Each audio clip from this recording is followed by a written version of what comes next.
ज्ञान ऑनलाइन में आपका स्वागत है। कल मैंने इलेक्ट्रोस्टैट का फर्स्ट पार्ट डाल दिया था। अब मैं सेकेंड पार्ट में आवेश के बारे में आपको थोड़ा और नॉलेज देने वाला हूँ। फर्स्ट पार्ट में आवेश के बारे में अपने ब्रीफ नॉलेज लिया था थोड़ा बहुत। आज अपन आवेश के मात्रक और उसके गुणधर्म पढ़ लेते हैं और उसके बाद में आपको विद्युत बल वगैरह की जानकारी दूंगा। ऐसे अपन इलेक्ट्रोस्टैट आगे बढ़ाते रहेंगे। उम्मीद करता हूँ फर्स्ट पार्ट आपको अच्छे से समझ में आया होगा। स्टार्ट करते हैं इलेक्ट्रोस्टैट का पार्ट सेकेंड।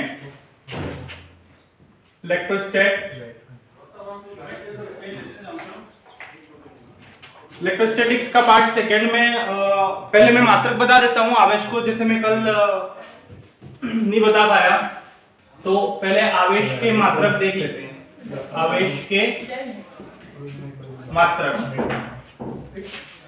आवेश के मात्रक में आपने पढ़ा होगा 11th क्लास में 3 टाइप के मात्रक होते हैं, एमकेएस, सीजीएस और एफपीएस। तो एमकेएस से जो डेराइव किए हुए थे, मतलब एमकेएस के बड़े मात्रकों को छोटा दे दिया होता है, वो ऐसा ही होते हैं। तो 3 टाइप के मात्रक अपनों ने देखे थे, एमकेएस, सीजीएस और एफपीएस। देखिए मात्रक एमकेएस, सीजीएस और एफपीएस, ये पुरानी प्रणालियां हैं और ये नई प्रणाली है, और इसी से जो डेराइव की गई है वो है एसआई पद्धति। क्या है? एसआई पद्धति। अब आवेश के मात्रकों में जो एमकेएस या एमकेएस में जो मात्रक होता है वो होता है एम्पियर इनटू सेकेंड। अब ये कहां से आया? देखो आपको पता होगा कि आवेश के प्रवाह की दर को धारा कहते हैं। क्या कहते हैं? आवेश के प्रवाह की दर को धारा कहते हैं। तो यहां से Q बराबर I इंटू टी हो जाएगा, और I को अपन एम्पियर लिखते हैं और T समय सेकेंड में। तो यहां से आवेश का मात्रक क्या हो गया? Ampere into second. और इसी को अपन एसआई में क्या बोल देते हैं? कूलाम। क्या बोल देते हैं? कूलाम। कूलाम साइंटिस्ट का नेम है जिन्होंने कूलाम बल, विद्युत बल के बारे में बताया था। कूलाम का नियम भी अपन पढ़ेंगे बाद में। तो उन्हीं के नाम पर इसका मात्रक रखा गया, आवेश का मात्रक। इसको क्या बोलते हैं? कूलाम बोलते हैं। सीजीएस में आवेश के 2 टाइप के मात्रक होते हैं। आवेश के 2 टाइप के मात्रक, एक ईएसयू एंड एक ईएमयू। यहाँ पे ईएसयू का मतलब है इलेक्ट्रोस्टैटिक यूनिट और ईएमयू का मतलब है इलेक्ट्रोमैग्नेटिक यूनिट। ईएसयू में इसका जो मात्रक होता है स्टैटिक कूलाम। क्या होता है? Static coulomb, state coulomb. ईएसयू में इसका मात्रक क्या होता है? State coulomb. और यहाँ पर 1 कूलाम बराबर होता है 3 × 10⁹ स्टेट कूलाम। कितना होता है? 3 × 10⁹ स्टेट कूलाम। ये आवेश का सबसे छोटा मात्रक है। कौन सा? State coulomb. ये आवेश का क्या है? सबसे छोटा मात्रक है। आवेश का सबसे छोटा मात्रक। कई बार 1 नंबर के प्रश्न में पूछ लेते हैं 12th में कि आवेश का सबसे छोटा और सबसे बड़ा मात्रक कौन सा है। तो सबसे छोटा कौन सा है? State coulomb. और इसको फ्रैंकलिन भी बोलते हैं। क्या बोलते हैं? फ्रैंकलिन। क्लियर? ईएमयू में जो इसका मात्रक होता है वो होता है एब्सोल्यूट कूलाम। Absolute coulomb. क्या होता है? Absolute coulomb. ईएमयू में आवेश का मात्रक क्या होता है? एब्सोल्यूट कूलाम होता है। और 1 कूलाम बराबर होता है 10 एब्सोल्यूट कूलाम। कितना होता है? 10 एब्सोल्यूट कूलाम। 1 कूलाम बराबर कितना होता है? 10 एब्सोल्यूट कूलाम होता है। नेक्स्ट में इसके जो मात्रक होते हैं, इसके और मात्रक होते हैं वो प्रैक्टिकल मात्रक। प्रैक्टिकल यूनिट होती है इसकी। प्रैक्टिकल यूनिट मतलब कि आप कोई प्रयोग कर रहे हो, जैसे केमिस्ट्री में अपन प्रयोग करते हैं विद्युत सेल वाले प्रयोग। ऐसे में अपने को आवेश की मात्रा वगैरह मापने की जरूरत पड़ती है। तो वहां पर प्रैक्टिकल करने के लिए जो आवेश को मापा जाता है वो प्रैक्टिकल मात्रक होते हैं। तो प्रैक्टिकल मात्रक वो जो होते हैं, प्रैक्टिकल मात्रक में एक होता है एम्पियर इंटू हावर। एम्पियर इंटू घंटा। ये क्या होता है? इस आवेश का प्रैक्टिकल मात्रक होता है। और इसको मैं अगर कूलाम में चेंज करना चाहूं तो एम्पियर इंटू सेकेंड में चेंज कर दूंगा, मतलब कूलाम में चेंज हो जाएगा। तो एम्पियर इंटू 1 आवर में 3600 सेकेंड होते हैं। क्लियर? और ये सेकेंड हो गया। और इस एम्पियर इंटू सेकेंड को मैं कूलाम लिख देता हूं तो कितना हो जाएगा? 3600 कूलाम। यानी 1 एम्पियर इंटू आवर में 3600 कूलाम होते हैं। क्लियर? उसके बाद में दूसरा जो प्रैक्टिकल मात्रक होता है वो होता है फेराडे। क्या होता है? फेराडे। और फेराडे जो होता है वो होता है 1 मोल इलेक्ट्रॉन का आवेश। आपको पता है 1 मोल में कितने इलेक्ट्रॉन होंगे? 1 मोल में आपको परमाणु की संख्या पूछे, इलेक्ट्रॉन की संख्या पूछे या किसी भी चीज की संख्या पूछे, 1 मोल में हमेशा संख्या होती है, वो होती है Na। कितनी होती है? Na। और ये Na क्या है? ये है आवागाद्रो संख्या। आपने 11th में पढ़ा होगा आवागाद्रो संख्या। Na क्या है? आवागाद्रो संख्या। और आवागाद्रो संख्या की वैल्यू जो होती है वो होती है 6.023 into 10 की पावर 23। ये किसकी वैल्यू होती है? आवागाद्रो की संख्या की वैल्यू होती है। अगर आपसे पूछ ले कि 1 मोल में कितने परमाणु होंगे तो 6.023 into 10 की पावर 23 परमाणु। 1 मोल इलेक्ट्रॉन में कितने इलेक्ट्रॉन होंगे तो 6.023 into 10 की पावर 23 इलेक्ट्रॉन होंगे। इसी तरह यहाँ पर फेराडे क्या है? 1 मोल इलेक्ट्रॉन का आवेश है। तो 1 मोल इलेक्ट्रॉन का आवेश यहां से मैं निकाल लेता हूं, Q Ne, और N कितना है? 1 मोल। अरे हाँ, N कितना है? 1 मोल। और 1 मोल में कितने परमाणु होते हैं? Na। ये मैंने Na लिख दिया इंटू इलेक्ट्रॉन का आवेश 1.6 इंटू 10⁻⁻19 कूलाम। इतना कूलाम इसमें आवेश होगा। किसमें? 1 फेराडे में। Na की वैल्यू भी मैं अगर यहाँ पे रख दूं, Na की वैल्यू कितनी है? 6.023 इंटू 10 की पावर 23। और इससे जो वैल्यू आएगी वो आएगी 96,500 कूलाम। कितने आएगी? 96,500 कूलाम। ये क्या होता है? 1 फेराडे में कितने कूलाम होते हैं? 96,500 कूलाम होते हैं। तो 1 फेराडे में कितने कूलाम हो जाएंगे? यहाँ से 96,500 कूलाम हो जाएंगे। इतना आपको समझ में आया होगा। और ये 96,500 वाला फेराडे जो होता है ये आवेश का सबसे बड़ा मात्रक है। कौन सा मात्रक है? सबसे बड़ा मात्रक। तो ये थे आवेश के मात्रक। एमकेएस में एम्पियर इंटू सेकेंड, और इसी को एसआई में क्या बोल देते हैं? कूलाम बोल देते हैं। सीजीएस में ईएसयू या state coulomb. State coulomb, 1 coulomb में कितने कूलाम स्टेट कूलाम होते हैं? 3 × 10⁹ स्टेट कूलाम होते हैं। ईएमयू में एब्सोल्यूट कूलाम, और 1 एब्सोल्यूट कूलाम में, सॉरी यहां पे थोड़ी गड़बड़ हो गई। यहां पर 1 एब्सोल्यूट कूलाम में 10 कूलाम होते हैं।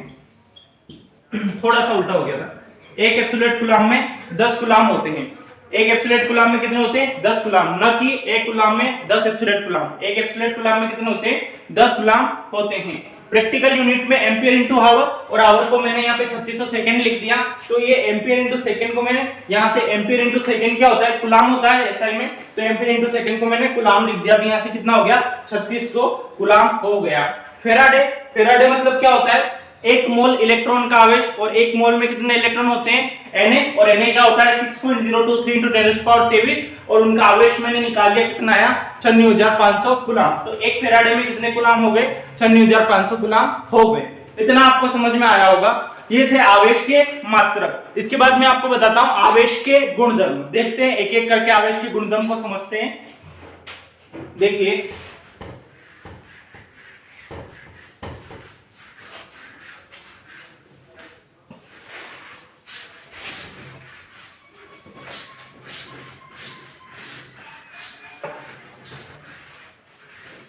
नेक्स्ट क्या है? आवेश के गुणधर्म। आवेश के गुणधर्म। आवेश के गुणधर्म कैसे? आवेश के गुणधर्म जैसे मैं आपको बताऊं, आवेश क्वांटीकृत राशि क्या है? आवेश एक क्वांटीकृत राशि है। क्या मतलब है इसका? क्वांटीकृत या क्वांटा क्या होता है ये मैं आपको बताता हूं। देखिए, क्वांटा क्या होता है? कोई भी बड़ी चीज जो बनती है ना, हमेशा छोटी छोटी चीजों से मिलकर बनती है। जो छोटी जो मूलभूत चीज होती है ना, उसको क्वांटा बोलते हैं। जैसे एग्जाम्पल के लिए बता दो, आपके घर में दीवार बनी हुई है, और दीवार एक एक ईंट से बनी हुई है। वो ईंट जो है ना वो क्वांटा है। दीवार का क्वांटा क्या हो गई? ईंट हो गई। बिना ईंट के दीवार नहीं बन सकती। ईंट क्या है? बुनियादी आधार है। उसको क्या बोल दिया आपने? क्वांटा बोल दिया। ऐसे ही आवेश का जो स्थानांतरण होता है वो मैंने कल बताया था, इलेक्ट्रॉन के पूर्ण गुणज के रूप में होता है। Q इजिकल्स टू N से मैंने बताया था इलेक्ट्रॉन के पूर्ण गुणज के रूप में होता है। तो यहाँ पर आवेश का स्थानांतरण छोटी से छोटी इकाई आवेश की कौन सी है, इलेक्ट्रॉन का आवेश। तो यहाँ पे इलेक्ट्रॉन जो होता है वो क्या होता है, आवेश का क्वांटा होता है। यानी कि Q इजिकल्स टू N में आधा इलेक्ट्रॉन कभी ट्रांसफर नहीं होता, हमेशा एक इलेक्ट्रॉन, दो इलेक्ट्रॉन, तीन इलेक्ट्रॉन ऐसे ही ट्रांसफर होते हैं। N हमेशा क्या होता है, पूर्णांक ही होता है। तो यहाँ पर आवेश का क्वांटा क्या हो जाएगा, इलेक्ट्रॉन हो जाएगा। तो आवेश क्या है, एक क्वांटीकृत राशि है। आवेश क्या है, एक क्वांटीकृत राशि है। तो आवेश का क्वांटा क्या होता है, इलेक्ट्रॉन होता है। इतनी बात आपको समझ में आ गई होगी। जैसे कि कोई वस्तु है M, इसमें मैंने इलेक्ट्रॉन रिमूव किए, क्या किए, इलेक्ट्रॉन रिमूव किए, तो ये क्या हो जाएगी, M+ हो जाएगी।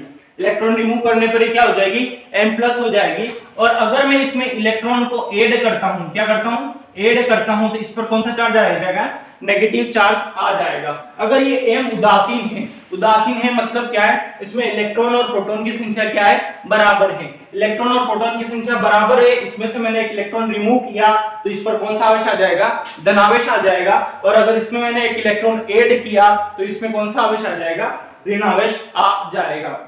अब यहां से अगर मैं एक इलेक्ट्रॉन निकालता हूं, क्या निकालता हूं, एक इलेक्ट्रॉन निकालता हूं, तो आवेश कितना आएगा, एक इलेक्ट्रॉन के बराबर आएगा। अगर मैं यहां से दो इलेक्ट्रॉन निकालता हूं तो आवेश कितना आएगा, दो इलेक्ट्रॉन के आवेश के बराबर आएगा। अगर यहां से मैं तीन इलेक्ट्रॉन निकालता हूं तो तीन इलेक्ट्रॉन के आवेश के बराबर आवेश आएगा। और यहां से अगर मैं n इलेक्ट्रॉन निकाल लूं तो n इलेक्ट्रॉन के बराबर आवेश आएगा। अब ये निकाल रहा हूं या जोड़ रहा हूं, अगर निकालूं तो यहां पर प्लस आएगा और अगर जोड़ूं तो यहां पर क्या आएगा, माइनस आएगा। Q equals two plus minus Ne। ये बात आपको समझ में आ गई होगी।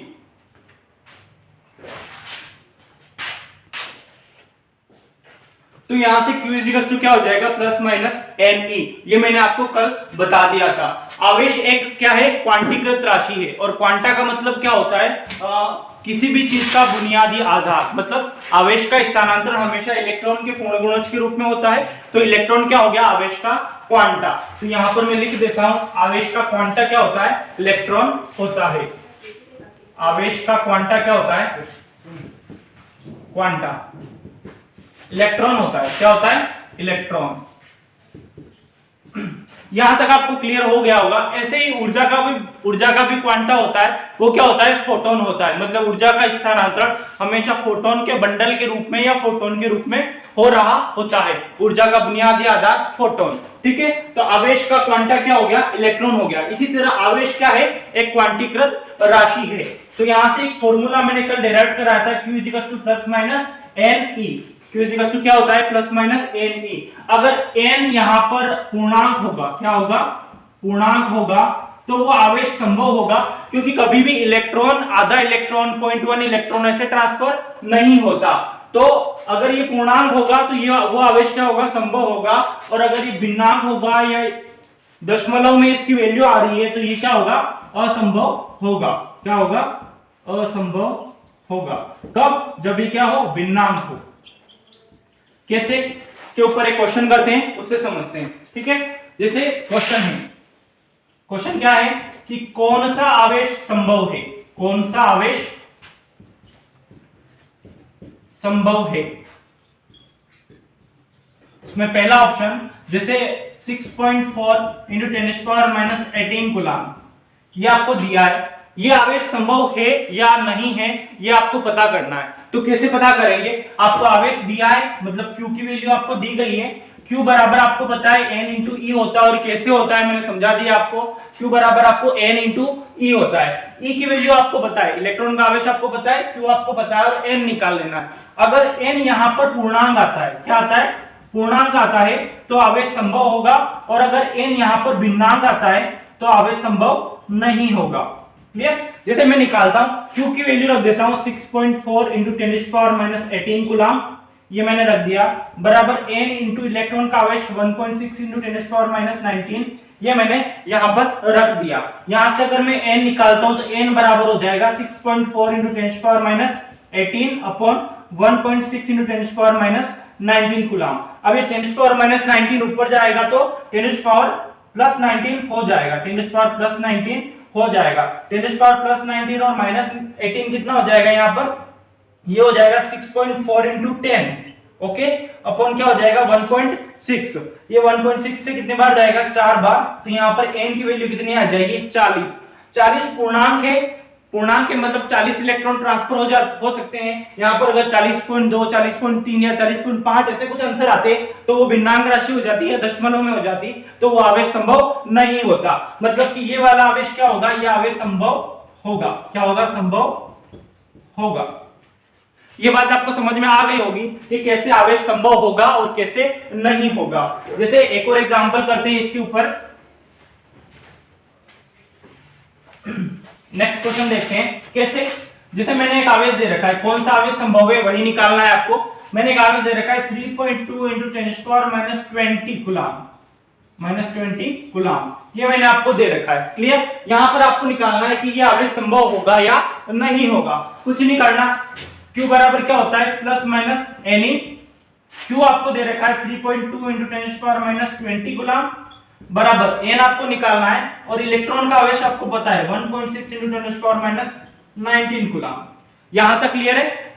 यहां से n बराबर क्या हो जाएगा, 3.2 into 10⁻20 upon 1.6 into 10⁻19 coulomb. Clear. ये 10⁻19 ऊपर जाएगा, कितना हो जाएगा 10 प्लस का 19, प्लस का 19 और माइनस का 20, 10⁻1 बचेगा। क्लियर। 1.6 से 2 बार कट जाएगा, तो यहां पर n बराबर हो जाएगा 2 इंटू 10⁻⁻1, यानी इसको क्या लिख सकते हैं 0.2, और 0.2 दशमलव में आ रहा है, मतलब ये n पूर्णांक नहीं आया है, और n पूर्णांक नहीं है मतलब क्या है, ये आवेश संभव नहीं होगा। क्या नहीं होगा, ये आवेश संभव नहीं होगा। क्लियर। यहां तक आपको समझ में आ गया होगा। नेक्स्ट अपन देखते हैं इसी के ऊपर, इसी कॉन्सेप्ट से, इसी फॉर्मूले से एक और क्वेश्चन बनता है। वो क्या क्वेश्चन है, जैसे कि आपसे पूछ ले कि 1 कूलम आवेश में कितने इलेक्ट्रॉन होंगे, या फिर 10 कूलम आवेश में कितने इलेक्ट्रॉन होंगे, या इतने कूलम आवेश में कितने इलेक्ट्रॉन होंगे। आपसे क्या पूछ रखा है कि 1 कूलम आवेश में कितने इलेक्ट्रॉन होंगे, तो ये आपको निकालना है। अच्छा, Q आपको दे रखा है, इलेक्ट्रॉन का आवेश आपको पता है, और आपको क्या निकालना है, N ही आपको निकालना है, N फाइंड करना है। तो यहाँ पर फिर वो वही लगाता हूं, Q बराबर Ne। Q आपको दे रखा है 1 कूलम बराबर N इंटू इलेक्ट्रॉन का आवेश 1.6 इंटू 10⁻⁻19 कूलम। क्लियर। यहाँ से N बराबर आ जाएगा 1/1.6 इंटू 10⁻⁻19, ये 10⁻⁻19 ऊपर जाके 10⁻+19 हो जाएगा अपॉन 1.6, और इस 10⁻+19 को मैं 10 इंटू 10⁻18 लिख देता हूं अपॉन 1.6। यहां से ये पॉइंट हटेगा तो ये 100 हो जाएगा, और ये 16 से ये जाएगा 6.25 बार, ये हो जाएगा 6.25 इंटू 10⁻18 इलेक्ट्रॉन। तो कितने इलेक्ट्रॉन होते हैं 1 कूलम में, 6.25 इंटू 10⁻18 इलेक्ट्रॉन। अब आप कहोगे कि ये 6.25 पे, ये तो पूर्णांक नहीं है, ये पूर्णांक है। कैसे, ये जो 10⁻18 है ना, ये इसको पूर्णांक बना रहा है। जैसे मैं इसको ऐसे भी तो लिख सकता हूं 625 इंटू 10⁻16। अब देखो ये 625 क्या है, ये पूर्णांक है ना, तो ये भी क्या है, सही है। जब 10 की घात में प्लस में घात होती है ना, तो यहाँ पे ये पॉइंट हटा के ऐसे देखना होता है कि पूर्णांक है या भिन्नांक है, आपको कंफ्यूज नहीं होना है। तो ये पूर्णांक है, और 1 कूलम आवेश भी क्या होता है, संभव होता है। आपसे क्या पूछा था कि 1 कूलम आवेश में कितने इलेक्ट्रॉन होते हैं, तो कितने होते हैं 6.25 इंटू 10⁻18 इलेक्ट्रॉन। कभी कभी एक नंबर के क्वेश्चंस में ऐसे पूछ लेते हैं, तो ये आपसे हो जाएंगे, उम्मीद करता हूं। नेक्स्ट आवेश का गुणधर्म अपन देखते हैं। नेक्स्ट आवेश का गुणधर्म,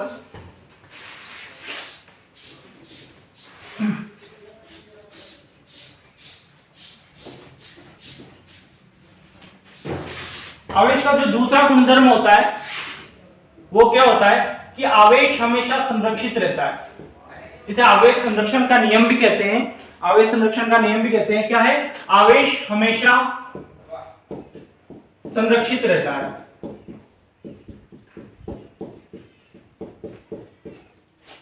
चाहे वो भौतिक रिएक्शन हो या चाहे वो रासायनिक रिएक्शन हो। यहां मैं लिख देता हूं, चाहे वो रासायनिक रिएक्शन हो